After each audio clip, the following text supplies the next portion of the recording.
Bonjour et bienvenue à la 11e émission d'Artistiquement Vôtre. Aujourd'hui, j'ai la chance d'avoir deux amis, Vanessa Alade. Tout à fait. Le micro est un peu haut, mais journaliste, journaliste, hein, réalisatrice. Tout à fait. Et attends, on ne voit pas bien. Ouais, là, dans le... Et Khadija, qui est aussi bien animatrice Art-Up. Oui, tout à fait. Hein, on est chez nous. Qui est dans l'immobilier, dans l'événementiel, enfin dans beaucoup de choses. Tu vas nous raconter ça. Et voilà, toutes les deux, elles ont un lien avec moi déjà à titre personnel.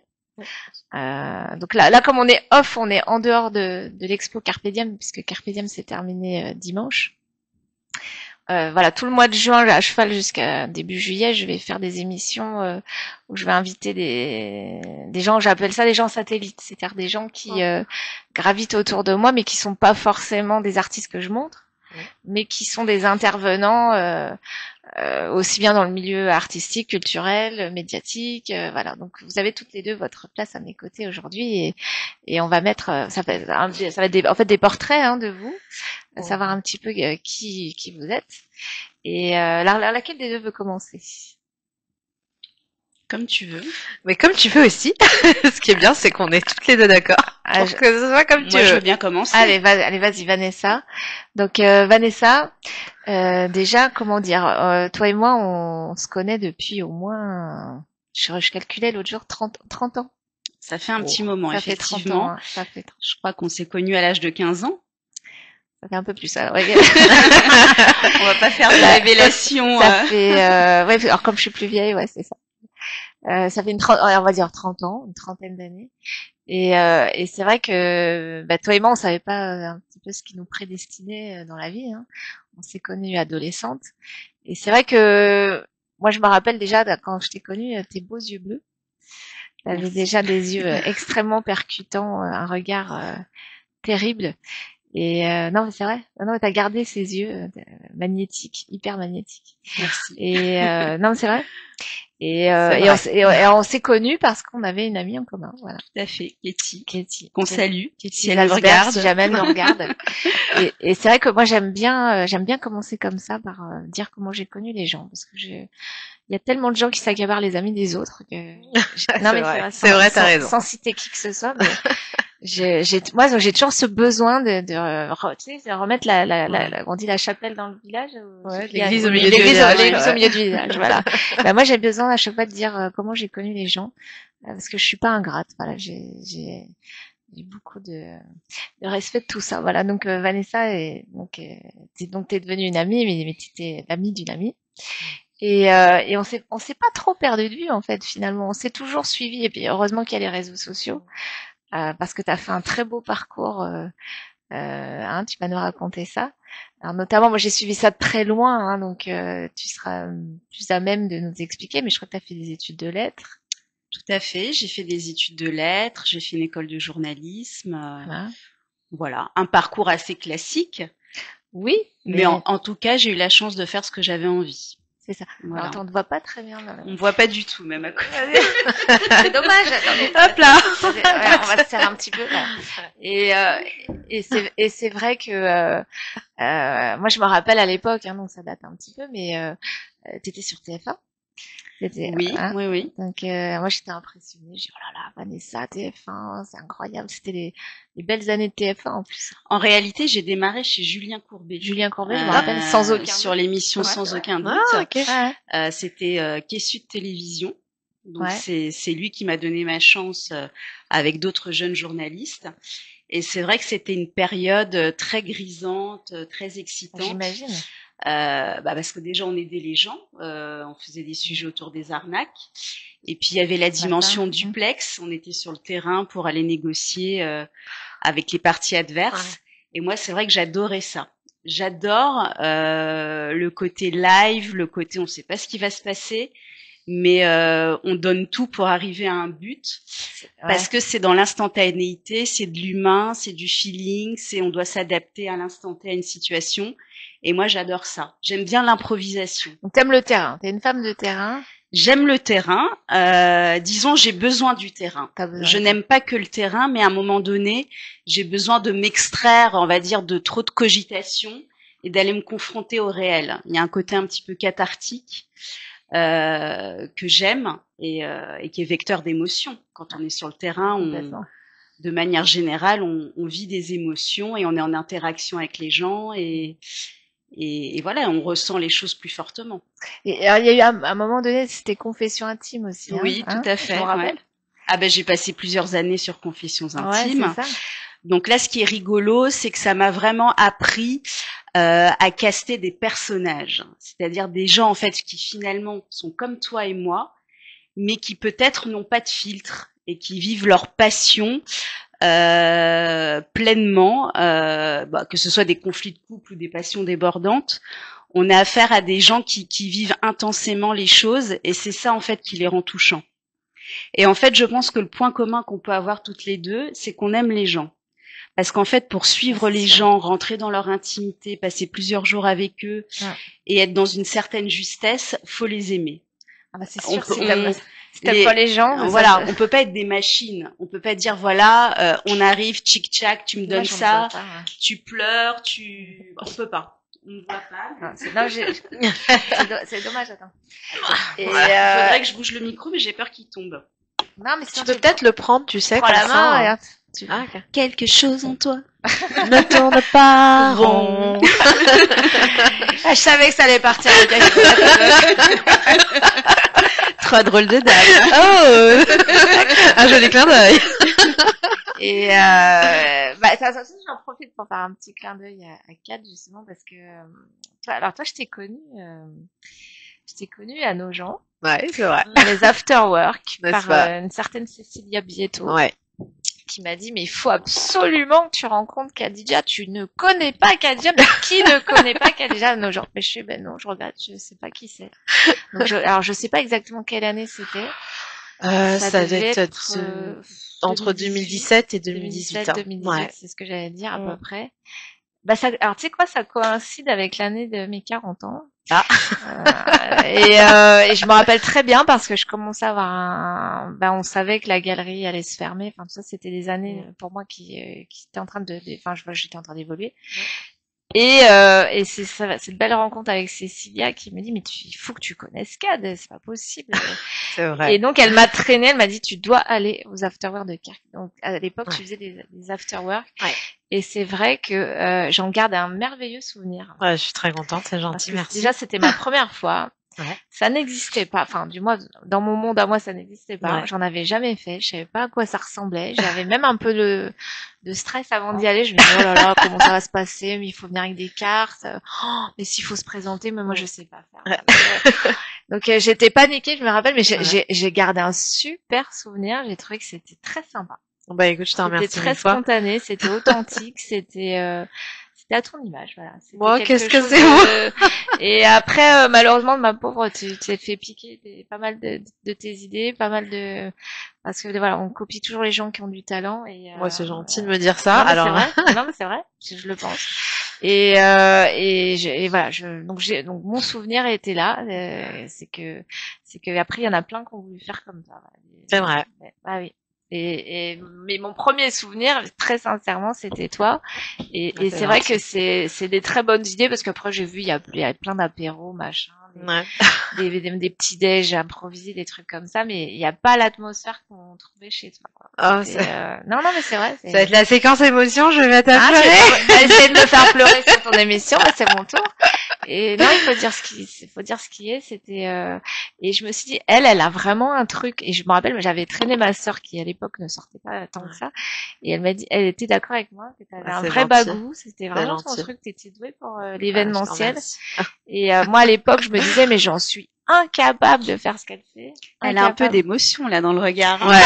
Et elle a touché le point sensible à beaucoup de choses. Non mais parce que j'ai cette faculté ça date un petit peu et ça fait pas 10 ans mais un peu moins mais je me dis à l'époque je regardais ça avec des yeux en me disant waouh bravo elle ose faire des choses que personne ne fait puis surtout t'étais avant-gardiste personne ne le faisait. Ouais, à nos gens il se passait rien quoi à nos gens il y avait pas un bar sympa il y avait C'est vrai. Il y avait pas une animation. Non, mais honnêtement, je veux dire, après ça, il y a eu beaucoup de coupures, beaucoup de choses, mais non, sincèrement, il y avait pas. Moi, je connais bien nos gens. Ouais, j'ai passé un sacré bout de temps. Ouais. Et c'est vrai que tu proposais des choses qui étaient nouvelles, c'était très novateur. Bah, écoute, je te remercie. Et j'espère que tu vas en refaire. J'espère que tu vas reproposer des choses. Parce que je me rappelle aussi quand tu avais fait le marché de Noël. Ah oui, ouais. Je me rappelle très bien, je suis venue te voir à la fin et j'ai dit bravo. Parce que on montait ça en si peu de temps. Ouais, on a eu 2 semaines. Bravo, parce que moi, l'événementiel, j'en fais aussi. Le degré de stress qu'on se prend, hein, on se fait... c'est très très dur et oser le faire et le faire bien. C'est gentil. Et ben, il faut savoir reconnaître le travail des autres. Donc, alors tu n'as pas que cette casquette, hein, bien évidemment. Tu es aussi agent immobilier, n'est-ce pas? Mais c'est ce qui m'intéressait aujourd'hui, c'était de faire le lien entre l'artistique, l'événementiel, les médias avec Vanessa, parce que finalement tout se recoupe. Hein. Et alors je précise, vous ne vous connaissez pas, non, vous ne vous êtes jamais vus, et je suis le fil conducteur invisible entre vous deux, bien comme d'habitude, bien visible. Le fil, voilà. Et non mais j'adore faire ça, et c'est vrai que pour être très honnête, cette émission du 4 juin, je savais pas quoi faire parce que je me suis dit, oh là là, c'est après Carpe Diem. Je vais pas réinviter des artistes qui ont exposé pour ça fait vraiment du réchauffé. Je me suis dit mais non, je vais élargir, je vais vraiment m'entourer j'appelle ça les gens satellites parce que artistiquement vôtre, moi je veux que ça soit vraiment culturel et que j'élargisse à d'autres intervenants. Donc voilà, donc vous avez toute votre place à mes côtés. On est là avec plaisir. Et merci pour l'invitation. Mais merci à vous de l'honorer. Alors j'en reviens à toi, Vanessa. Alors mon micro risque de tomber à tout moment, je le précise. Mais c'est pas grave. Tiens-le, mais c'est vrai que toi et moi, on prépare. Esprit, es-tu là? Il est là. Pousse, il te dit. Regarde, il y a un trou là. Non, mais je le tiens. En préparant l'émission, Vanessa, on a pas mal discuté et en fait, on s'est trouvé pas mal de fils conducteurs aussi toutes les deux. Et ça m'étonnerait pas qu'on fasse des choses ensemble. Là. On va pas. Je te cache pas que comme on est toutes les deux très intuitives, je pense. Quand je t'ai écouté parler de ta structure et tout ça, je me suis immédiatement dit, peut-être qu'on fera un truc ensemble. Mais bon, c'est pas rationnel. Non. Mais j'ai eu en tout cas cette idée qui m'a traversée. J'adorerais déjà. Alors je le dis comme je le sens, sans filtre. J'adorerais parce que en fait moi j'adorerais montrer ma structure et avec des gens vraiment qui me ressemblent, qui ont ma sensibilité, qui ont alors il faut aussi des gens complémentaires, attention, parce que si on est que des rêveurs, la tête dans les étoiles mais les pieds sur terre. C'est ça. Là c'est le Capricorne. Non, moi je suis Cancer ascendant Scorpion. C'est vrai, moi je suis Capricorne et on dit c'est les pieds sur terre, la tête dans les étoiles. Pour les finances. C'est vrai. Et maintenant, pendant qu'on est à l'astro, moi je suis ascendant Cancer, ceci dit. Voilà. Tout s'explique. Moi je suis ascendant Cancer. Voilà. Voilà. On est comme des petits poissons dans l'eau. Le Capricorne Cancer, c'est poissons, c'est des complémentaires. C'est des associations aussi. Ouais. Ah, tu vois. Non. Et voilà, on va parler astro, mais et c'est vrai que j'ai besoin de m'entourer de gens aussi qui ont le même langage que moi, parce que sinon voilà, enfin je pense que pour pouvoir avancer, il faut aussi être avec des gens qui faut être en miroir aussi. Et c'est vrai que je suis arrivée à un stade de ma vie, soit je me remettais dans du salariat et j'en ai pas envie, soit j'ose continuer, même si ça fait peur, d'être seule dans une structure auto-entrepreneur qui a ses difficultés, hein, on va pas se mentir, économiquement c'est pas toujours mais comme tu dis si souvent ensemble on va plus loin. Ouais, seul on va plus vite, ensemble on va plus loin. Exactement. En tout cas, ce qui est rigolo, Sabine, quand même, je voulais te le dire, c'est que je pense qu'on a une période de vie un petit peu similaire au niveau des envies et au niveau énergétique. C'est-à-dire que je sens vraiment que toi, tu es dans une phase de ta vie où tu as besoin d'entreprendre, mais dans une certaine légèreté, et avec de la joie et des choses très positives. Oui. Et c'est vrai que moi, étant moi-même très sensible, mais je n'aime pas la sensiblerie. J'aime bien être dans l'énergie, j'aime bien être dans la joie, j'aime bien être dans des choses qui font avancer. et montrer le côté positif et constructif des choses.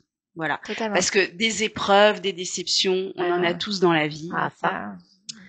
Et c'est pas forcément toujours intéressant de s'apitoyer. Non, montrer surtout, aussi les choses show où on must va go de on, l'avant. hein. Show must go on. Cadeau mal emballé. Mais c'est des cadeaux quand même, hein. Bah oui, tout à fait. Non, tout mais à justement, moi, tu dis exactement ça. C'est vrai que Carpe Diem, moi, j'ai vraiment eu ce sentiment que j'avais des gens qui revenaient de loin. Et c'est vrai qu'Happy, l'expo d'après, j'ai vraiment envie d'exploser. Non, mais on a tous posé nos bagages, on a tous fait de l'ancrage et ça y est, on peut enfin être soi et revenir à son essence. Ouais. Mais finalement, un artiste, il a gardé son âme d'enfant. Et c'est ça qui est beau, parce qu'en fait, dans le dessin, dans l'art, il y a une énergie très primaire qui est celle de l'enfant, qui exprime ses émotions, qui fait jaillir des émotions enfouies, des fois même inconsciemment. Et je trouve que c'est ça qui est beau. Alors, tu crois pas, c'est bien dire, c'est que même moi aujourd'hui, enfin, on en parlait sur ton émission à toi, mais en fait, bon, comme je suis une anxieuse, c'est vrai que ma manière à moi aujourd'hui de me détendre, c'est pas manger un gâteau ou manger des bonbons, j'ai besoin de prendre un crayon et un papier. Et en fait, j'ai besoin de retranscrire des choses, de dessiner même. Alors ça peut être c'est de l'humeur du jour, mais j'ai besoin de dessiner, de peindre. Et à Noël, on me dit qu'est-ce qui te ferait plaisir et je dis de la peinture. Oui, parce que peindre, c'est une manière matérielle de déposer ses pensées. C'est un exutoire. C'est un exutoire. Ouais. Et c'est on appelle ça l'art-thérapie, mais c'est assez vertueux. Bah, j'aimerais beaucoup voir ce que tu fais. Ah bah, ça me plairait. Ça sera l'objet d'une nouvelle expo. T'imagines pas ce que j'allais dire, on va avoir une nouvelle expo après Happy. La mise en abîme. Pas mal. Disons que, à l'époque, je sais plus si on se voyait à ce moment-là, mais j'avais fait une expo. Je me faisais appeler, alors tout le monde va se moquer, mais j'avais trouvé un nom d'artiste. J'étais jeune, hein, oulala, j'avais 25 ans. J'avais un chien qui s'appelait Cookie. Ouais. Et j'adorais le rose. Donc, et donc, j'ai toujours aimé le rose. Et du coup, je me suis fait appeler Cookie Rose. Ça me parle, ça me dit quelque chose. Au point que j'avais carrément fait un site internet. Non, sérieusement. Et j'avais fait ma première exposition Cookie Rose et ma mère m'a dit, mais t'es sûre de toi? C'est quoi ce nom? Et ma mère, elle avait essayé de me faire changer 10 fois de nom. J'ai dit, mais non, c'est moi. Sinon, c'est alors vraiment ça date. Moi, je me rappelle de ta maman, vraiment une femme très sensible, très douce, très jolie, très dans la discrétion. Ouais. Très beau regard. Ouais. Ah oui, le regard. Et elle m'a toujours les yeux bleu-vert. Ouais. Et elle m'a toujours encouragée donc à ma première expo, c'était ma première fan, ma première acheteuse. Et évidemment une mère. Et c'est vrai que tu faisais allusion un petit peu à ça tout à l'heure, mais tu me disais t'es une femme forte, mais je pense que j'ai pris d'elle. Oui, et c'est vrai que donc en art, voilà, quand tu retranscris tes émotions parce que ma mère dessinait aussi. Hein. Chaque fois qu'elle était au téléphone, alors à l'époque on avait le téléphone, on tenait évidemment, mais je la voyais toujours gribouiller et tout ça et quand sa maman ma grand-mère était prof de dessin, hein, donc bon, il y avait donc si le dessin chez nous, la peinture, tout ça, c'est notre essence. Hein. On voyait sur ta maman de toute façon son style vestimentaire, etc. Tu avais un truc très fort, très puissant. Tu sais, je l'ai repéré, je me dis qu'est-ce qu'elle fait dans la vie, c'est pas possible. Ma mère était trilingue. Ma mère, elle parlait anglais, français, espagnol. Elle s'était mise à l'italien aussi, mais ma mère, elle était l'italien aussi. Non, double capes anglais, espagnol. Elle était extrêmement douée dans les langues et passionnée d'équitation. Et puis c'était une artiste, ça venait une collectionneuse. Enfin, elle était beaucoup de fibres artistiques. Donc voilà, d'où artistiquement vôtre. Qu'elle aura adoré évidemment. Quel beau clin d'œil. Ouais, non mais voilà, oui, évidemment. Mais pour dire voilà que votre présence aujourd'hui à mes côtés fait que je suis persuadée qu'il va en sortir des choses. Ah. Non parce que c'est vrai que CAD c'est beaucoup l'événementiel, mais Vanessa, je pense que Je pense qu'on va faire des choses. Écoute, j'ai des intuitions qui me font dire que, alors c'est un peu tôt, hein, mais je pense que 2026 ça va être notre année, quoi. Bah écoute, avec grand plaisir en tout cas. on a quelque chose qui est en train de germer. Et... Bah écoute, moi je suis aussi quelqu'un d'assez créatif. Je développe des concepts TV. Là, j'en ai proposé 2. C'est vrai que j'aime aussi beaucoup mettre les gens en valeur. Donc, c'est plus simple pour moi de mettre les autres en valeur plutôt que de parler de moi. Je ne vous le cache pas. C'est pour ça que tu te caches. Non, mais écoute, on va se rapprocher. Les éléments, le micro se détache. Voilà. Mais qu'est-ce que je disais? Non, mais voilà, j'adore mettre les gens en valeur et mettre les talents en valeur. Ouais. Je pense que je suis quelqu'un qui a un vrai talent là-dessus. Je pense que je suis quelqu'un qui a du flair là-dessus. Et voilà, donc je pense que peut-être on a des compétences effectivement complémentaires. Et alors ce qui est fou, c'est là je fais un flashback dans le temps, mais je me rappelle t'étais plus dans la réserve quand on s'est oui, hein, tu parlais pas, t'étais moins t'observais beaucoup. Je suis d'une nature de toute façon réservée. Très. C'est vrai. Mais moi aussi, attention. Mais bon, le temps faisant, ça va mieux. Ouais. Mais je suis pas timide en tant que telle. C'était pas de la je suis réservée, effectivement. Ouais. Je suis beaucoup dans l'observation, plutôt dans le retrait. Je suis pas quelqu'un qui va se mettre en avant. Effectivement. Et c'est vrai que même du coup, quand je t'ai proposé l'interview, tu m'as dit parlez de moi. Non, mais parce que. Mais non, mais t'as toute ta place, Vanessa, et j'en suis plus que ravie. Je suis enchantée que tu sois venue, que t'aies fait le voyage. Et je te dis, je suis persuadée, parce que toi et moi, on a des intuitions, on se répète, mais qu'il va se passer plein de choses. On va faire des choses toutes les deux, et enfin toutes les trois, si ça se trouve même. On va faire des choses. Je peux pas trop en savoir, hein, je te dis tout de suite. J'aime faire des choses. En ce 4 juin 2025. Incroyable. Non mais je le sens, c'est vrai que c'est une année déterminante. Oui, et puis je pense surtout qu'on a des périodes de vie, la quarantaine, c'est des périodes où on a envie d'oser des choses. On a déjà accompli certaines choses à titre personnel et professionnel. Et du coup, je pense qu'on a envie peut-être d'être dans ce fameux lâcher-prise dont on parle beaucoup, mais qui est pas forcément facile à mettre en place, à expérimenter. Et je pense qu'on est à des périodes de vie où on a envie de se lâcher prise et donc de se faire plaisir et de tenter des choses. Puisque finalement on n'a qu'une vie, donc faut y aller. Non, et puis ce que je pense aussi aujourd'hui, c'est que, moi mon métier de base est en train de mourir, en train de disparaître.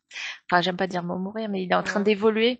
Il évolue, comme tous les métiers évoluent. Hein, le métier de marchand d'art, comme j'ai pu connaître, n'existe plus. Je pense qu'il va prendre une forme différente. Oui, mais justement, et je pense qu'aujourd'hui, il faut se réinventer.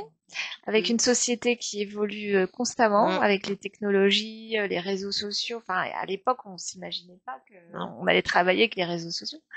On s'imaginait pas tout ça qu'on allait. Oui, mais moi, si tu veux, il y a beaucoup de discours anxiogènes autour de l'intelligence artificielle, autour des réseaux sociaux. Moi, ce que je trouve, la seule chose qui est dommage, c'est la perte de contact concret entre les gens. Oui. Et qu'aujourd'hui tout est quasiment dans le virtuel. Mais après, au-delà de ça, je ne pense pas que les nouvelles technologies ou les réseaux sociaux vont remplacer l'homme, parce qu'elles ont besoin d'être guidées, elles ont besoin d'être nourries, et c'est par l'expertise de chacun que tout ça peut évoluer. Et c'est qu'une question de support, mais l'humain en tant que tel, sa capacité à faire les choses. On ne disparaîtra pas. Il faut monter en compétences, par contre. Tu dois t'adapter. On le voit dans nos métiers. L'immobilier, aujourd'hui, les intelligences artificielles sont partout. Moi, il y a encore quelques temps, quand on me disait, tu vas faire avec l'IA, ne serait-ce que des rédactions d'annonces, ne serait-ce que des retouches de photos. C'est impossible. Moi, je peux pas. Je suis vieille école sur le principe. J'ai pour moi ma plume. C'est ma force. Je sais écrire et j'aime ça. Pourquoi remplacer ça par une intelligence artificielle? Mais ça ne remplace pas. Non, mais c'est ça. Ça inspire. Bien sûr. Moi, j'ai fait le salon de l'immobilier, le Rent, qui était sur tout ce qui est technologie ou technologie, et notamment l'intelligence artificielle. Elle est partout. Aujourd'hui, on s'adapte et j'ai la chance d'avoir des collaborateurs plus jeunes aussi qui sont venus avec tout ça. Et j'ai dit, mais attendez, c'est pas possible. Et en vérité, ne serait-ce que l'immobilier aujourd'hui, faire l'impasse des IA, c'est faire la plus grande erreur parce que ils tiendront pas. Moi, aujourd'hui, je travaille avec. Ça reste un outil d'évolution. Et c'est obligatoire. Par contre, la question qui va se poser pour en revenir à ton secteur d'activité, c'est la question du droit d'auteur. Parce qu'en fait, il n'y a pas de législation encore. Enfin, je sais qu'il y a des textes qui sont sortis et qui vont être mis en application. Mais effectivement, la notion du droit d'auteur est très importante parce que pour tous les créateurs de peinture, de photos, voilà, on a besoin de savoir quelle est la patte humaine, quelle est l'intelligence, qui est à l'origine des visuels et de quelle façon ils sont utilisés. Et ça, c'est une vraie question. Moi, je me bats un peu en art. Justement, c'est un vrai problème parce que j'ai des artistes qui veulent travailler avec l'IA et honnêtement, par rapport à tout ce que j'essaye de mettre en place, moi, je cherche toujours cette authenticité. Cette créativité et je mets un point d'honneur du moins à faire mes cartons sans IA parce que là je travaille sur mon visuel de Happy et je sais que je pourrais utiliser l'intelligence artificielle, je veux pas. Non mais je te donne un exemple. ChatGPT qui est l'IA la plus utilisée qui est quand même assez performante. Pour créer un visuel, c'est toi qui donnes les consignes. Non, je sais. C'est toi qui dis je veux ça, je veux tel graphisme, telle intention, telle tonalité. Je veux pouvoir dire c'est moi qui ai fait la photo. Donc j'ai fait une photo. En fait, ça va être ma photo, mon visuel. C'est ma photo à moi. J'ai pas envie qu'on me dise ouais machin t'as utilisé ChatGPT. Non, c'est ma photo. Mais de toute façon on y est, tu sais, il y a beaucoup de mélange maintenant, on n'arrive plus à trop avoir comme elle disait tu l'éduques ton ChatGPT, tu l'éduques en fait, c'est toi qui lui donnes le là. Il faut pas oublier que c'est quand même il y a pas mal d'erreurs. Oui. Donc le regard humain reste important. Il faut passer derrière, faut corriger. Voilà. Mais c'est vrai que pour cette création, moi, en tout cas pour mes cartons, j'ai envie de garder une certaine authenticité aussi, donc et pas tomber dans les pièges de tous ces outils évidemment qu'on a sous la main. Et puis il y en a plein qui me disent tu sais je peux te le faire ton carton, mais non en fait j'ai envie de le faire moi parce qu'il me ressemble.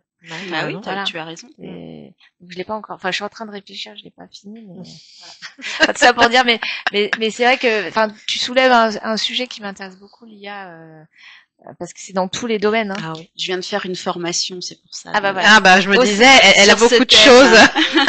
non, mais en plus de ça, c'est complètement dans l'air du temps, et c'est vrai que ça a un lien total avec l'artistique. Donc.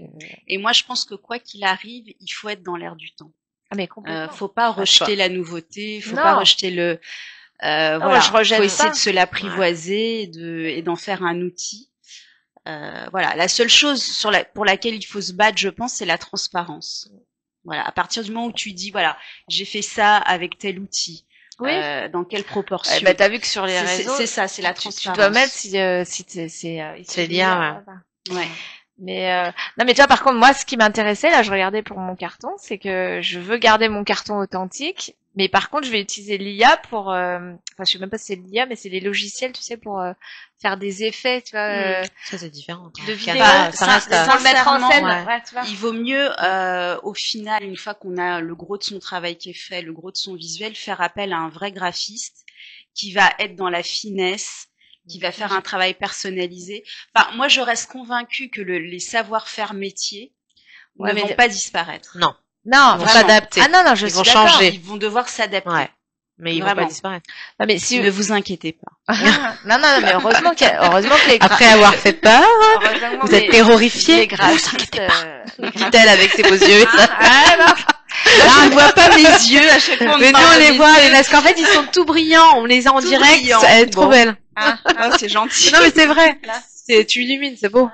Non, mais tu vois, on soulève un vrai sujet. C'est vrai que, l'IA en art, c'est mon quotidien, moi. Ouais. Oui. Mais les auteurs aujourd'hui, tu sais, ils font j'en parlais pour leur première de couverture des photos. Ils prennent des intelligences artificielles pour les faire parce que parfois ils n'ont pas les fonds pour avoir parfois même des graphistes, des graphistes. On parle pas de ça, mais il y a des surtout œuvres une aussi. question d'argent derrière ça. C'est ça, c'est pécuniaire. Malheureusement, parce que faire tout en autonomie grâce à l'intelligence artificielle te permet de gagner du temps et de l'argent. Et ouais, le coup, et on vit une période où on est tous impactés par cette réalité. C'est ça. Donc, alors moi, je vais faire un autre parallèle, c'est que je suis aussi admin d'un groupe sur Facebook. Ouais. Et lequel redéconfiner. Enfin, je suis pas la seule admin, on est 5, mais je suis la seule à vraiment poster. Et j'essaye d'avoir une certaine rigueur toutes les heures de poster une petite ânerie, une vidéo, un machin. Et en fait, maintenant, je me retrouve à me dire, mais c'est de l'IA ou pas? Parce que maintenant, j'ai des doutes. Il y en a. Et je regardais une vidéo ce matin d'un chat qui faisait des trucs et je me dis, t'es en train de me demander si c'est possible ou pas. Oui. Alors, s'il faisait des pirouettes, tu peux réfléchir quand même. Non, mais en fait, la vidéo est tellement bien faite que tu sais plus si c'est vrai ou pas. C'est terrible. Et moi, je t'avoue que comme je suis quelqu'un, quand on me raconte quelque chose ou quand je rencontre quelqu'un, je pars toujours du postulat que ce qu'on me raconte est possible. Donc en fait, c'est pas de la naïveté, c'est juste que pour moi tout est possible. Donc là, par exemple, récemment, j'ai justement vu un visuel avec une femme qui était dans un avion et qui insistait auprès de l'hôtesse de l'air pour faire rentrer son petit kangourou parce que elle disait sur la vidéo que c'était son réconfort et que cet animal avait une vraie fonction. Eh bien, j'ai découvert par la suite qu'en fait, ce visuel, c'était de l'intelligence artificielle. Et je me suis dit, mais Vanessa, t'es idiote. Comment une femme peut monter dans un avion avec un bébé kangourou? Mais bon. Mais comme tout est possible maintenant. Aujourd'hui, les gens, voilà, tout est possible. Tout est possible. Il y a pas de fausse histoire, quoi. Voilà, c'est pas non plus totalement hors sol. Ouais. Voilà. Le pire, c'est que la réalité dépasse la fiction, bien souvent. C'est ça. C'est exactement ce que je dis. Moi, quand je veux poster un truc, je me dis, mince, c'est vrai ou pas? Et ça arrive maintenant que je poste quelque chose que je trouve mignon, et d'un coup, il y a marqué IA, enfin, genre, les gens commencent à être blasés, en fait. Ils te disent, ouais, mais... Ils le mettent automatiquement, ça? Non, mais les gens qui me suivent sur les groupes. Ah, d'accord, ok. Quand tu génères un visuel par ChatGPT, il y a maintenant un petit logo sur la gauche. D'accord, j'avais jamais fait attention à ça. ChatGPT, j'utilise pas, moi, vraiment pour ça. C'était pour découvrir déjà, parce que je me suis dit, je veux pas être dépassée, en fait, partout. Je veux qu'il soit éduqué aussi à ma façon, sinon on perd le rythme et c'est pas bon. En tout cas, voilà. Et par contre, j'ai utilisé beaucoup Canva. Oui. Canva, pour moi, qui est un réel outil. On parlait de réduire les coûts, qui nous permet de faire des choses fabuleuses avec quelques éléments. Et honnêtement, alors pour les infographistes, pour les graphistes, tout ça, vraiment, ça les remplacera jamais. Mais ça dépend aussi de la teneur du message qu'on veut envoyer. Oui, de l'usage. C'est ça. Quand c'est pour des choses pas simples, mais bon, voilà, où on n'a pas besoin de faire quelque chose de très, très, très élaboré, ça suffit. Maintenant, pour des gros événements, effectivement, il faut laisser les professionnels, enfin chacun son expertise, chacun sa spécialité. Donc il faut aussi les laisser l'utiliser. Ouais, bah les filles, je pense qu'on va clôturer cette émission. Ça fait déjà 1 heure. Non, on a fait un peu moins, mais parce qu'on est attendu au théâtre, chère Vanessa. Tout à fait. Et sinon, on va être en retard. Donc, mais on refera des choses. En tout cas, merci beaucoup de nous avoir suivis. Merci Kat d'être venue, d'avoir joué le jeu et de m'avoir invité à ton émission également. Merci Vanessa d'avoir fait le voyage. Et puis, nous, je vous dis à la semaine prochaine pour une spéciale Goldman Passion. À bientôt. Au revoir. Au revoir.